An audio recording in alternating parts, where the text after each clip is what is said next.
I have done some since. I did a couple of lunar projects, far side of the moon, Hmm. with Ingo Swann. Again, blind. I didn't know what the targets were.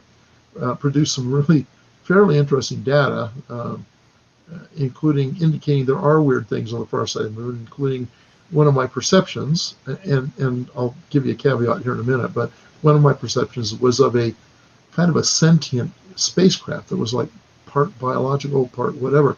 This was long before, of course, those things showed up in Stargate, the Stargate series. What was it? Stargate Atlantis. I think Like living conscious craft yeah, yeah. themselves. Huh? They were partly artificial, partly biological, right? Wow. Um, so this is long before Stargate and before the second iteration of Battlestar Galactica, where you had something similar. So I'm picking this up, and it was really quite weird, but it seemed to be both sentient and inanimate, combined of both elements, right?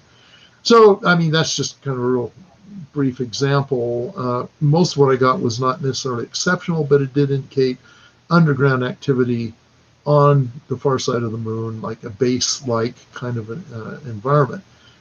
What do I make of that? I don't know. I'm not going to tell you that that was real. I'm not going to tell you I was absolutely right about that, because I have not got confirmation of it.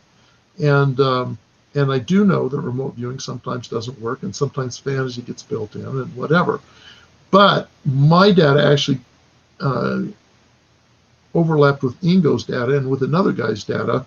So it at least gave me food for thought. It's an interesting experience, stuff that I would not have made up on my own. I would not have made that up. In fact, I generally tried to avoid those kind of targets altogether. So is it real? I don't know. I'd love to have us go find out. Yeah, so like Skip Atwater, somebody, the tasker, they give you the target and the 8-digit numbers, double blind. You have no idea that it's the far side of the moon, the back side of the moon. For all you know, it could be somewhere in Arizona or somewhere down in Mexico or over in Russia. Which is actually what I kind of thought at first, because I'm getting this terrain that has no plant life on it. It's just these rocks and piles of stuff and really kind of craggy, jaggedy kind of mountains, and that's what I'm getting. I'm thinking, whoa, this place is really austere. At some point in that session, my recollection, I have to go back and look to be sure, but some point in that session, I realized there wasn't any air there, and so at that point, I started thinking, oh, this is not what I thought it was. I'm off world somewhere. How about Mars? Have you ever been tasked and didn't know it and looked at Mars? I have a couple of Mars sessions in the database. I don't think mine were particularly exceptional, consistent with there not being anything there. So other than what we perceive as being there presently, I'm not ruling out the possibility there might be some artifacts and stuff, and maybe even some kind of base. I don't know, but I'm also not ruling it in. To me, the court's out. And if I had to say, I absolutely believe one or the other, I'd probably say I don't think there's anything there. But that's based on a very small data set. So, I'm not confident about saying anything about it. Sure. So what about Earthbound and in the oceans? If Pat Price said maybe there's bases on Earth, or there is the Pentagon recently coming out and admitting that there is UAPs or unidentified aerial phenomenon that they don't understand. Is there any incidents there that, even though we don't have any validation on, that maybe you could speak to Earthbound? Any sessions that you ran that were tasked that came back interesting? And what did you find? Some I did with Skip Atwater involved. For example, there's one case of a Argentinian minesweeper being found abandoned out in the water. Food on the table in the galley and all kinds of stuff, but just nobody there, and nobody could. The Argentinians had no idea what happened. Several of us remote viewed that. I remote viewed it, and I kept getting this. We call it analytical overlay, which is a form of mental noise where your imagination kicks in. I kept getting this impression of, well, it has to do with a UFO and a ship. A UFO and a ship. I just can't break out of that, so I quit. Well, it turned out it was a UFO. It did have to do with a UFO and a ship, or at least maybe, because some of my other colleagues, Bill Ray and Tom McNair, both of them reported really weird things involving a UFO and a ship, and the UFO came up out of the water. Now, you've probably seen some of those UAP videos where the UAP actually goes into the water at speed and just goes right in, Yeah. And so that actually kind of confirms that maybe what these guys got in that project had some legitimacy to it.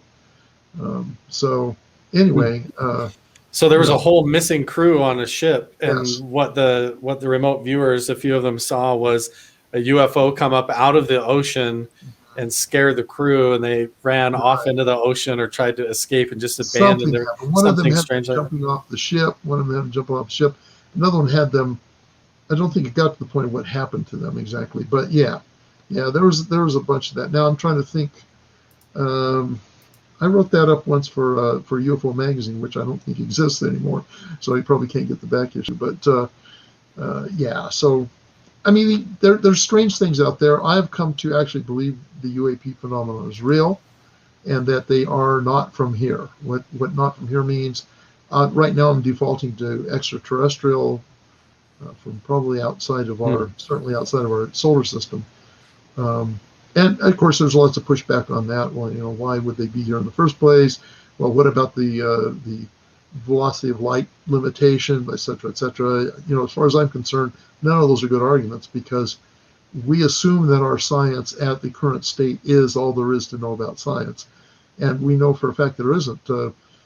I'd studied philosophy of science in my PhD, and Carl Hempel is famous for the Hempel dilemma, which is the one thing we know about our current science is that it is incomplete and false, and the other thing we know about it is that we have no idea of what a complete and true science paradigm, would look like. And so basically, to assume that we know enough now to be able to make those kind of definitive judgments is just the typical arrogance that we as humans develop when we mistake what we can see to be the whole universe. And that was a famous saying from Schopenhauer and Wittgenstein, was that humans often mistake their field of view for being the whole of everything. And as we well know, you get what, about 80 degree vision. Well, there's all the rest of that back there you're not seeing, right? So to conclude that just because we believe something about science would limit visitation from other systems, just because we believe that doesn't mean that we're right about that. So I completely agree with you. And even that 80 degree field of vision is limited to the colors of the rainbow and their different combination. We have the limited colors of the rainbow, and then below the color red, you have to look into the infrared spectrum, and above blue, you have to get into the ultraviolet off of purple.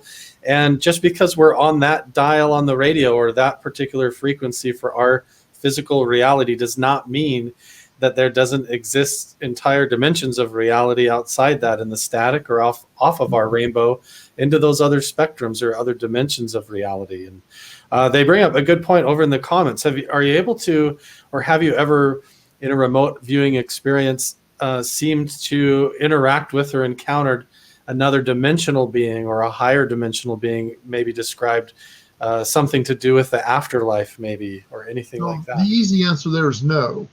But the little more complicated answer is, how would you know? Right? Yeah.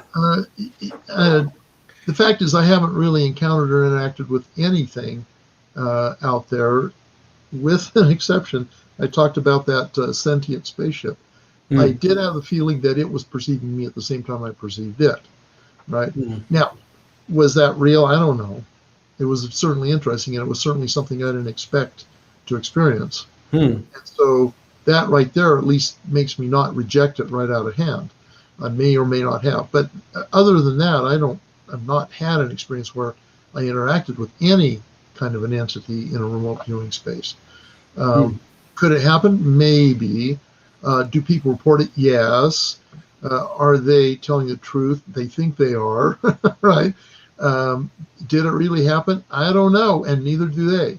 Until you get some type of confirmation, then there's no way. So far, nobody has said, I perceived so-and-so out there. When I was remote viewing, I ran across this person, and they recognized I was there, and et cetera, et cetera.